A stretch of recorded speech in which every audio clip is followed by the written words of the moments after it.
Hello, everybody. Welcome back to Pasadena MMA. Today, I just watched the press conference of UFC 314, and great press conference. It was really, really good. But what I picked up, the main thing I picked up from that was Jean Silva's just whole demeanor. That was his first press conference, and I thought he smashed it. Especially, he's been given the best opponent for it. He's fighting Bryce Mitchell, so anything he says against him is pretty good. But I think he did a great job, and I honestly think that Jean Silva is a superstar. Or he will be. I think Jean Silva is a future superstar. Let's go into a couple of reasons why. First of all, the fighting nerds, their whole group is obviously bigger than ever. It's the most popular it's ever been right now. All the guys in the fighting nerds are undefeated in the UFC. They have all their next fights are the biggest fights of their life. And Jean Silva, I feel like he's starting to become the front man for these guys.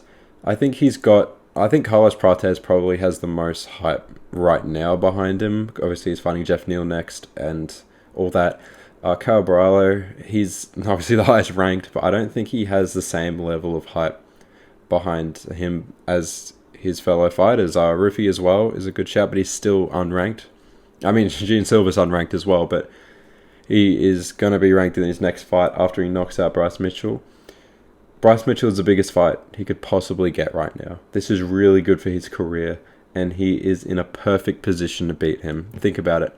Obviously, we all know what's happening with Bryce Mitchell, and I'm sure all these guys in the featherweight division were hoping Dana was going to call them for this fight. Because anyone who fights Bryce next, everybody's going to love him if they knock out Bryce. And Gene Silva's a guy. If he knocks out Bryce brutally, which, that's kind of his style, right? That's what he does. He is going to explode in star power. That is going to be the biggest moment of any of the fighting nerds' careers. It's going to be huge. Featherweight needs another big star since Ilya is leaving. That's big. Max is leaving as well. So these new guys really need to step up. Obviously, we have Diego Lopez. Volk's back. Volk's not going to be around for that much longer, though. And I think Gene Silva is a perfect guy. I think he's really got the trajectory for it right now. I think it's perfect for him.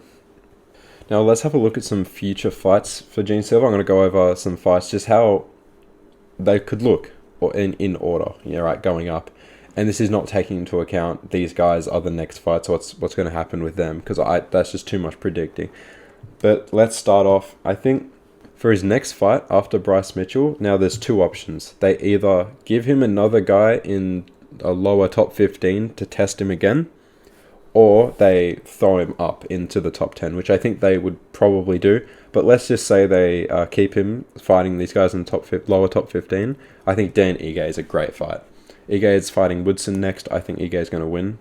It's going to be a tough fight. I do have Ige winning that, but it was a good fight for Silva. It's a great fight for both guys. It's a great fight for the fans. This would be a banger, obviously. And it's a good fight after Bryce if they want to keep him in that lower top 15 just for now. And I think another good fight instead of Ige would be Calvin Kattar as well. Calvin Kattar is not in the best situation in his career, and it'd be a bit of a layup for Gene Silva, but a good boxing match that would be. I think Kattar would lose. I think Ige and Kattar both lose to Silva, but it'd be a good fight to really solidify Silva in that top 15. Now, if they want to move him up, I got a couple fights here. I got 3 fights for his next fight after Bryce if they want to move him up. Kind of what they did with Lopez. Arnold Allen first. I don't remember if Arnold Allen has a fight booked. I don't think he is.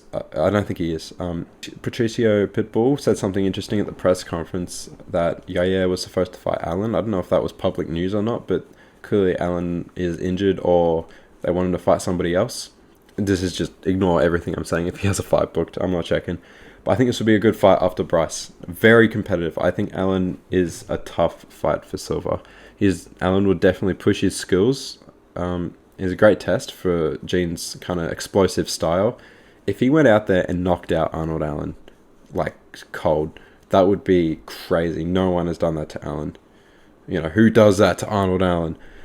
But I think that would be a great test for Gene Silva moving up. Another fight would be, if they really want to push his star power, Aljamain Sterling.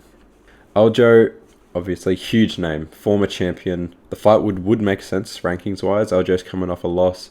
If they want him to fight down, Silva knocks out Bryce, it'd be perfect for these guys. if he beat Aljo, if he knocked out Aljo, the only other guy to do it in recent memory is Sean O'Malley. And obviously, look how that turned out for him. That would be even bigger than knocking out Arnold Allen. It'd be huge to knock out such a like a huge name, and it's a tough fight as well. It really tests Jean Silva's grappling, but I do think Aljo will probably get caught with a big counter shot. Jean's got some good counter shots, and Aljo is a bit susceptible on the feet sometimes. I think the Sean O'Malley fight is not usually that reckless, kind of jumping into shots. So I don't think it'd be easy for Silva to catch him, but I think he definitely could. I'd probably pick him by a decision if they were to fight, but it's definitely a good fight. If Silva started stuffing these takedowns, that's it for Aljo. He's going out. Now I got one more name for right after Bryce instead of these two guys, and that is, I'm glad you asked, Brian Ortega. If he doesn't move up to lightweight, I think that is the plan, which is crazy. All these three big featherweight names moving up, but Brian Ortega would be another good fight. Obviously, this is kind of basing off, that was what they gave Lopez, right? Lopez did his thing against Brian Ortega, and if they want, they can just do the same with Jean Silva. Get Jean Silva. I think he puts Brian Ortega out. I think he knocks him out. And this is more of a stepping stone kind of fight. The other two are very tough fights. This one I don't think would be as much. I think he'd knock out Ortega within 2, and it'd be another big win. But I'd probably go with one of the other two if you're going to book these guys. Now, these next ones is the next fight after he wins. Let's just say he fights Aljo and he knocks out Aljo. This is what is next. Hoping he doesn't get injured, so this is a quick time frame. I have the winner of Yair Rodriguez versus Patricio Pitbull. I've just put Yair there because, well, I don't have a Pitbull photo.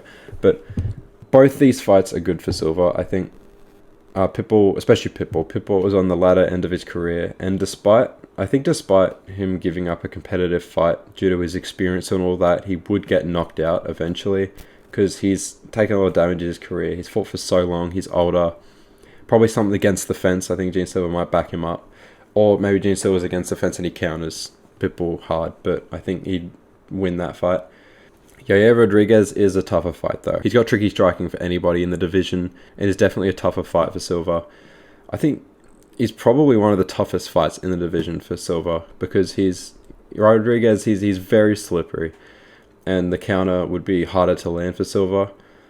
His long range kicks and all that, his tricky kicks would keep Silva at bay, and it'd make it a tough fight for him. So I don't know who I'd pick yet because obviously this is quite far away if it happens, but I think that is an option.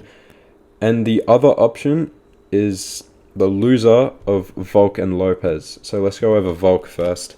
Let's say Volk loses to Lopez. If this happens, if he loses to Lopez, it probably means he got knocked out because I don't see Diego Lopez beating Volkanovski without hitting him with something huge. I don't think he beats him by decision. The only way I think he submits Volk is if he drops him first hard. And so that means he'd be coming off 3 knockout losses, and Silva he'd be a favourite going into the fight, and it'd probably be the worst fight possible for Volk afterwards. So I don't actually want to see this, but it would make sense if Volk loses and he wants to keep fighting, and Silva has beat Bryce and beat one of the other guys. So that it sucks. It'd probably be the ending for Volk's career, but I think it would make sense in this situation. Or let's say what's going to happen: Volk wins, Diego Lopez versus Jean Silva. I think this fight will probably happen for the belt a bit later on, regardless of if Lopez loses to Volk or not. But this would be a massive fight. This would be really the new stars of the featherweight division colliding before any of the other guys come up. Obviously, Ilia Topuria is gone, so this would be a massive fight. I think either this would be in the timeline I've kind of created, where Jean Silva wins a couple times, Lopez loses, they fight, the winner would fight whoever's the champion, or this happens maybe 2-3 years down the line, and one of these guys is the champion, and they fight for the belt. So, explosive fight. I do not know who I'd pick. I'd probably go Jean Silva. I think he'd survive the kind of onslaught from Diego earlier on in the fight, and he'd pick up and put away Diego Lopez as he gets a bit more tired. So that is what I got for Jean Silva But let's just say all this goes well. Jean Silva is the biggest superstar. And there's another man who's doing his thing. He wins. He does. Everything goes to plan for him. Jean Silva, 3-4 defenses under his belt. Huge featherweight style. He wants to move up. So he fights the reigning lightweight champion Ilia Topuria in a super fight. This fight is going to be huge in like 3-4 years if it happens. I think it'll probably happen eventually because these guys are young. Unless Topuria does his thing, like wins 4 or 5 fights and retires. But let's just say, I think it will happen eventually. And huge, I think it'll be huge when it happens. This is where Jean Silva's heading towards. So this is my conclusion. I think Jean Silva's going to be a superstar in this sport. I think he's got the perfect style. He's got the explosive knockouts. He's clearly got the personality, and he's going to be learning his English, but that doesn't really matter. Alex Pereira doesn't speak English, and he's doing fine. And he's the fighting nerds. He's got that behind him. I think everything's just behind him to push him forward. You know, he's just in a great place in his career. So that's what I got for today. Thank you guys very much for watching. Please let me know what you guys think in the comments about Jean Silva and potentially anyone else who's on the same trajectory. Let me know if you agree or disagree, and I'll see you guys in the next video. See you later.